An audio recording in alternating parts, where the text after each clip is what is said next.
Good morning po mga ka-blissful. Medyo mahaba na po ang hindi natin pagkikita mga ka-blissful. At kayo po ay akin ang namimiss. Okay. Yes. Miss you mga ka-blissful. I miss you. I miss you all.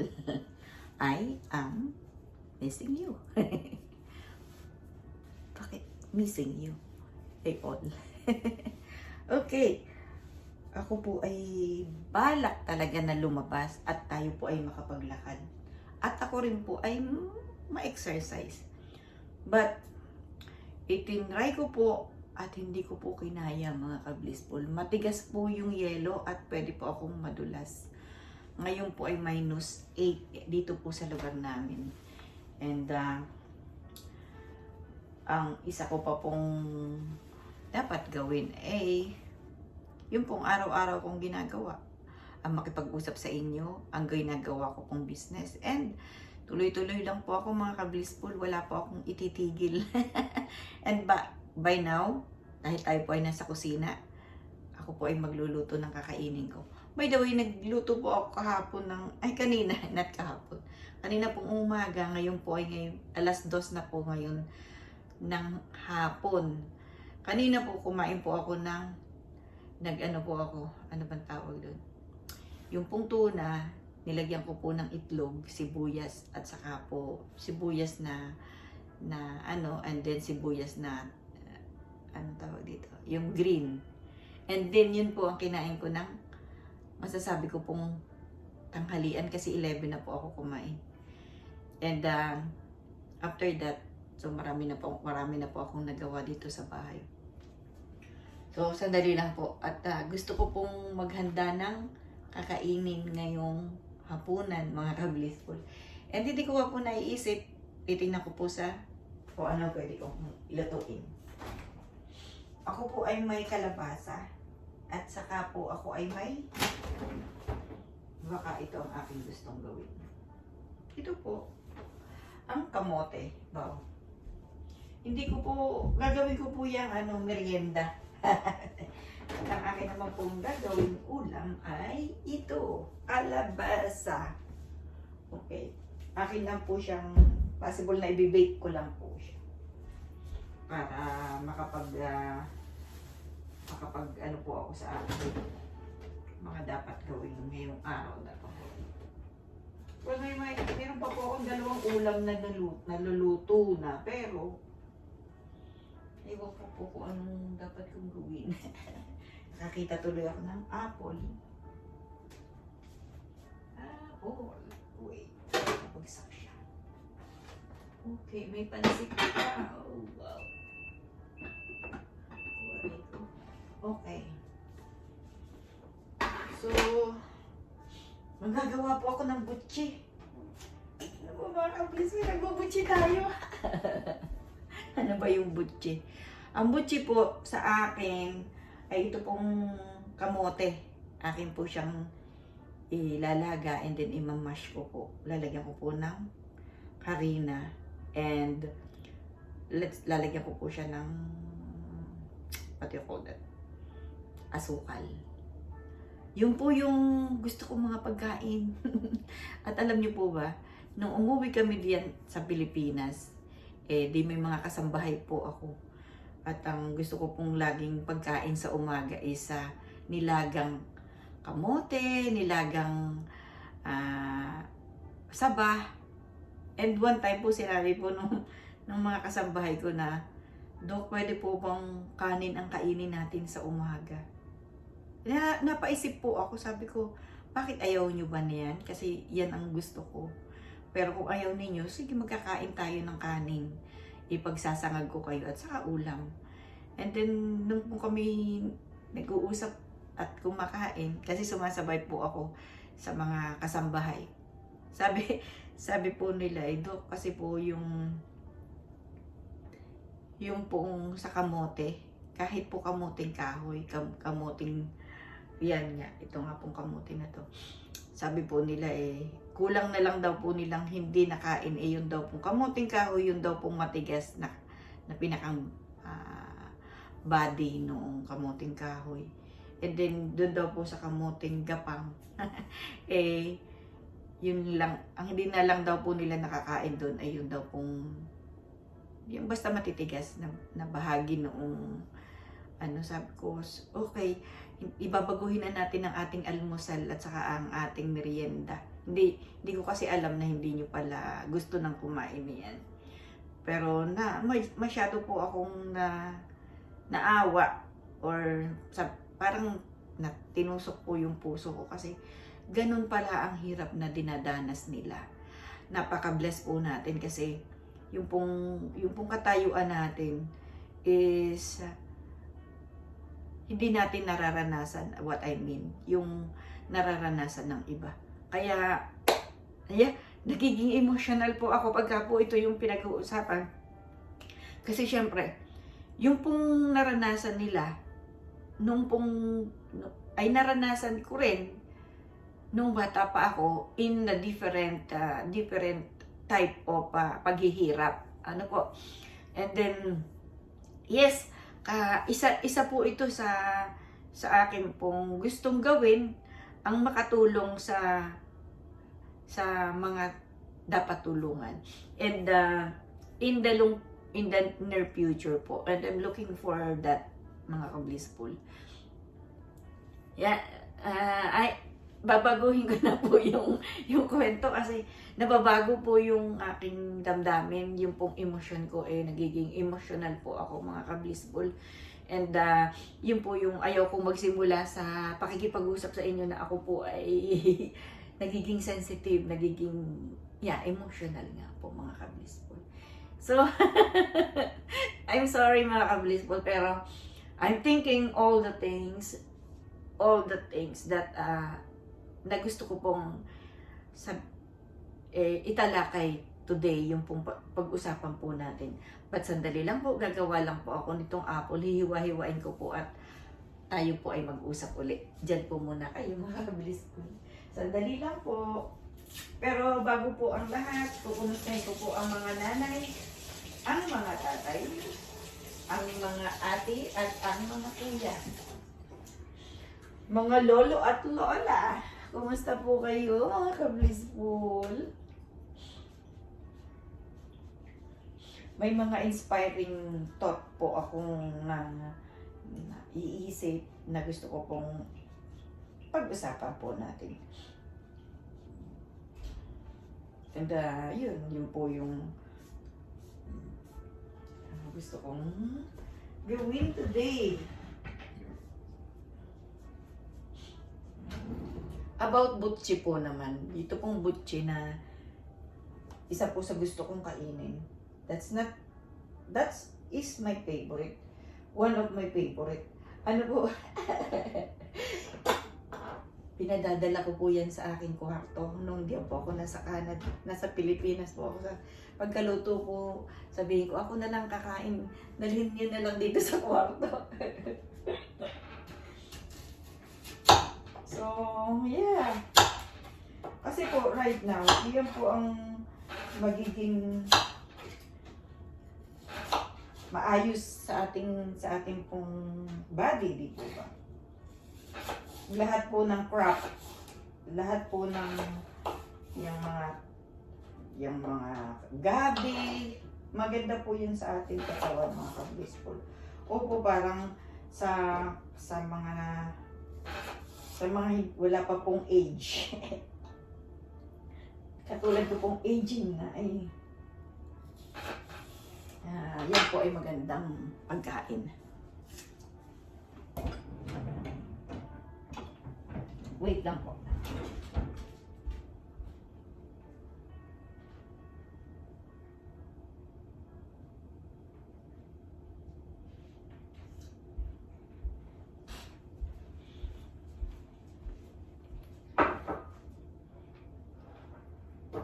Hindi ko na po binabalatan ng apple pagka po ako yung kumakain.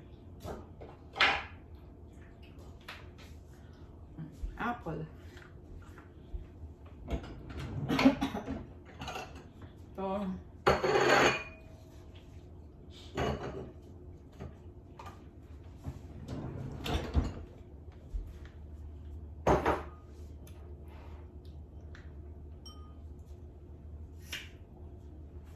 Kumbaga,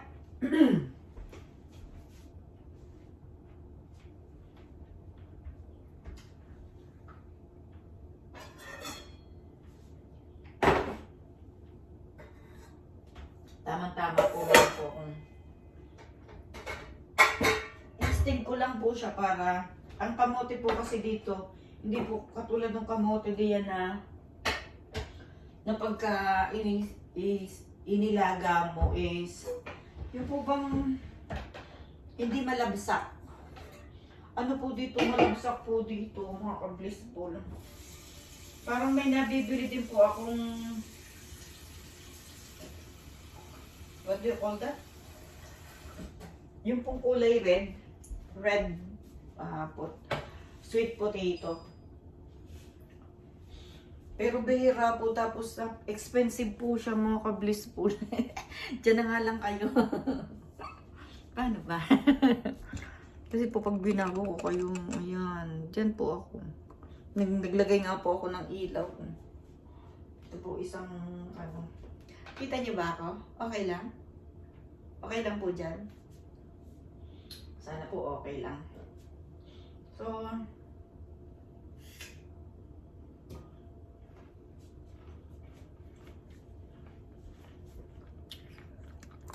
masyadong tagilid.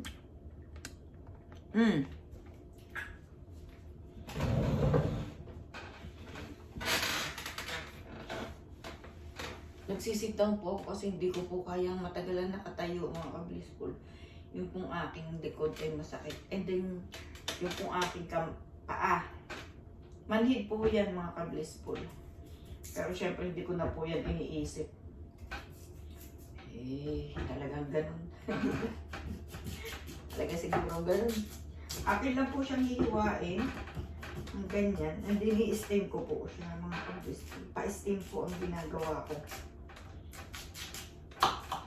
Then, kahit po siya may balat, mamaya ko na po siya tatanggalan ng balat. Nahugasan ko na po ito bago ko po ilagay sa rat, mga ka-blissful. Isa po ito sa pinapamerienda sa amin ng lola namin, si Lola, sa mother side po. Isa po ito sa pinamemerienda sa amin sa tanghalian. And yun nga po, mga gusto ko pong balik ang buhay. Ayan pong, ay nakalaglag. Yan pong aking buhay ng kabataan. Kasi very simple po yung buhay noon eh, di ba? Wash ko na lang yung nalaglag.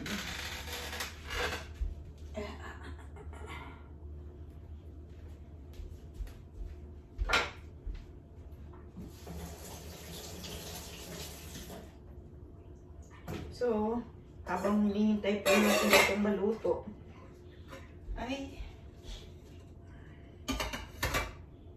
akin naman po babalatan ay yung kalabasa. Okay. Kalabasa naman.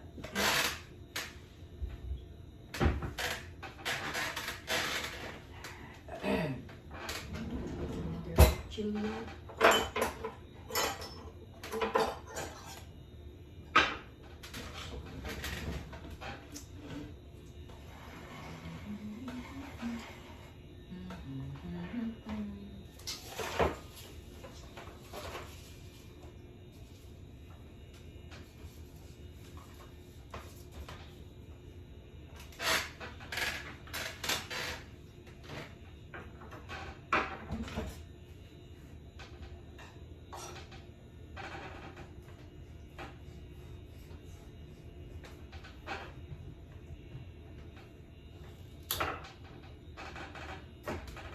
Kahit po ba, ganito po ang, ay tanong po ako.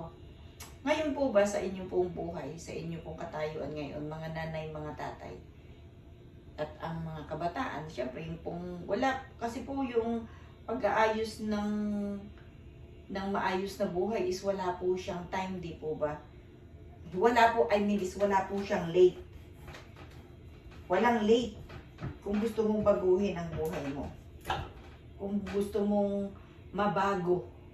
Ibig sabihin, mabago is for good, di po ba? Or, yeah, wala po siyang time. Alam niyo po ba dito sa ginagawa kong business, kalimitan po yung mga retiree na po yung gumagawa nito. Yes, marami pa rin po mga kabataan, yung pong agresibo na baguhin ang kanilang buhay. And that's very good po na gawin po nila iyon. Kasi, mas mabuti nagsimula sila ng bata pa. Pero hindi ko po sinasabing hindi mabuti para sa akin at para sa po dun sa mga may age. Yung may mga retiree people na nakasama ko po dito sa business namin. Kasi wala po siyang age, wala pong perfect time para mag-start to English na para mag-start ng panibagong buhay for good, di po ba? And then, ang inaasahan ko pong maiiwanan ko, kaya ko po ito ginagawa, ay legacy, not liability. Okay? Hala, nagiging matindi po ang usapan. Hindi ko po kailangang maghintay ng tamang time. Ang tamang time po ay now na. Now na. Kasi wala pong darating na perfect time to start your life going to be good, right po ba? Kung hindi man po ako nagtagumpay dun sa una kong profesyon, siguro po, hihingin ko pa rin ang tulong at awa ng Diyos na magtagumpay.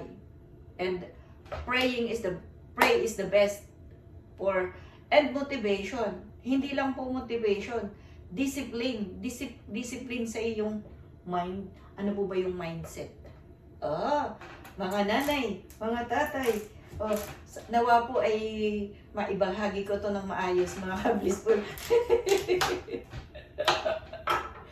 Yung i-take po yung responsibility natin sa ating sarili, sa ating pong buhay. Talaga pong siya, na nakaka-inspired today, tomorrow, yung gigising ka ng maayos, gigising ka ng masigla. Mga blissful, di po ba?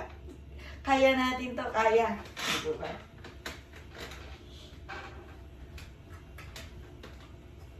Matigas, mga tigas, mga blissful.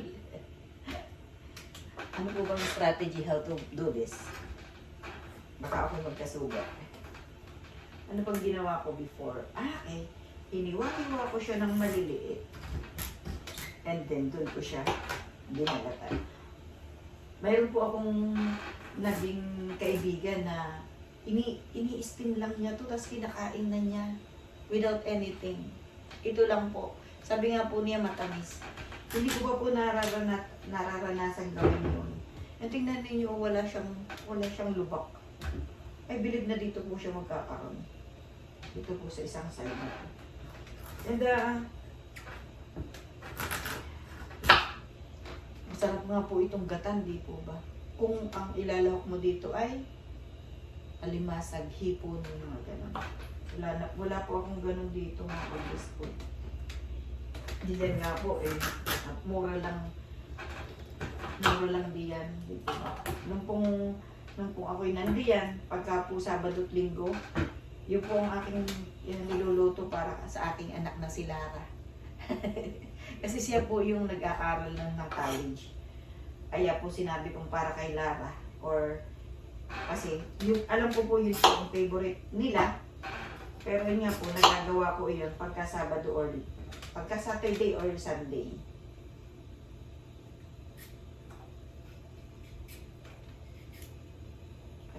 Hindi pa. Dadalawin ko pa to.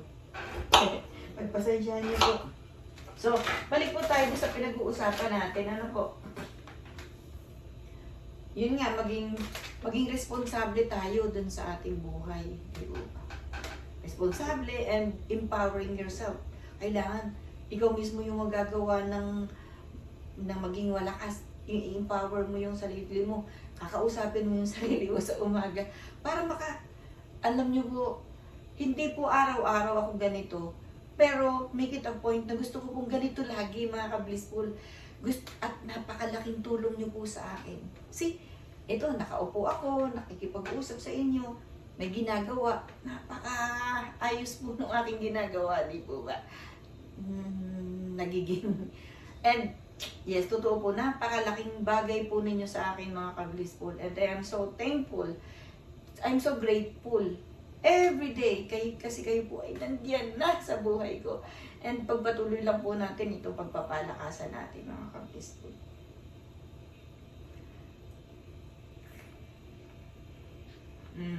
One thing for what I need to be to start or to be okay in my life is I need to have a clarity po dun sa mga ginagawa ko, di po, may very clear na parang screen. Diba? Yung screen ko is very clear kung ano yung talagang gusto kong gawin.